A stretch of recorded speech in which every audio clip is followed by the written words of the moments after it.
しめ縄ってどんな意味があるの？その謎を解明すべく我々はアマゾンの奥地へと向かった。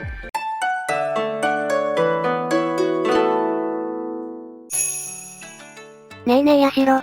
なんだいみこさん。神社にしめ縄ってかかってるじゃない？ありますね。あれって何の意味があるの？ただのロープじゃないよね。時々お賽銭が挟まってるの見たことあるんだけど、しめ縄にお金を挟む作法でもあるの？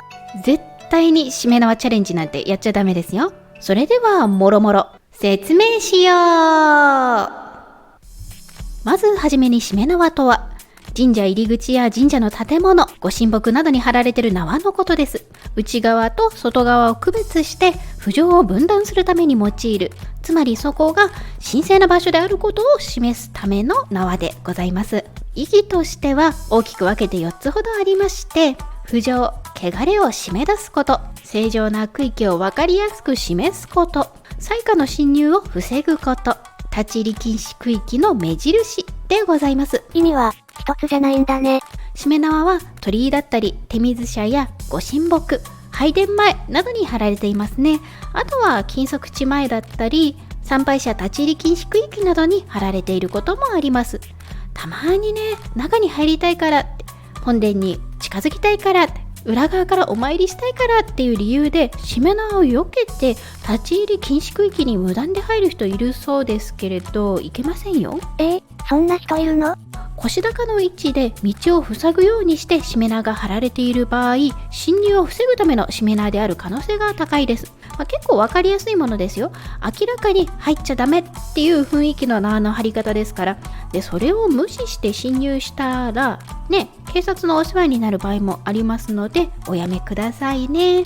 それと同じくしめ縄が張られているご神木も同様です。神社側が許可していない限り、しめ縄が張られたご神木にはみだりに触ってはいけません。抱きつくなんて論外でございます。気をつけなはれや。次にしめ縄の起源について。しめ縄の起源は日本神話から来ております。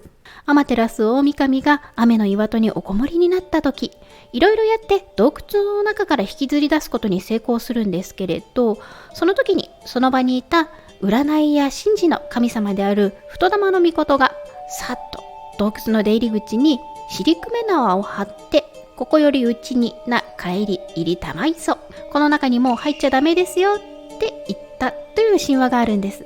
立ち入り禁止のためのしめ縄ということです。この神話がしめ縄の起源とされております。しめ縄は尻組縄を訳した言葉で、もっと短くしめということもございます。で、しめ縄はいろいろ表記がありまして、この漢字の他にこう書くことがございます。パパン。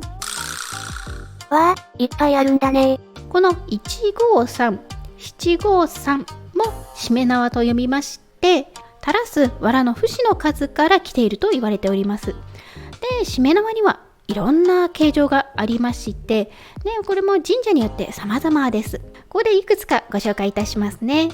まずはじめにこちら、地鎮祭などの臨時の祭場でしたり、手水舎や社務所に用いられることが多いのがこの前垂れ締めです。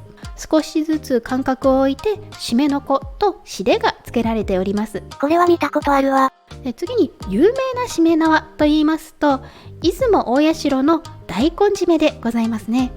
神社の中でも最大級の大きさで、重さは約5トンあるそうですよ。5トン。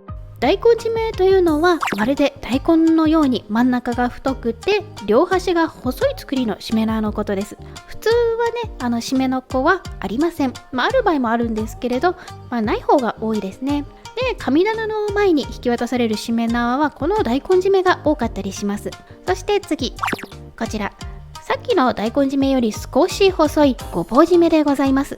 大根締めは真ん中が太かったですけれど、このごぼう締めは端に行くにつれて細くなっております。こちらも普通は締めの子はございません。そして次、こちらは輪締めと言いまして、縄の部分を上で結んで輪っか状にして、で、締めの子を下にたくさん出すっていう形状です。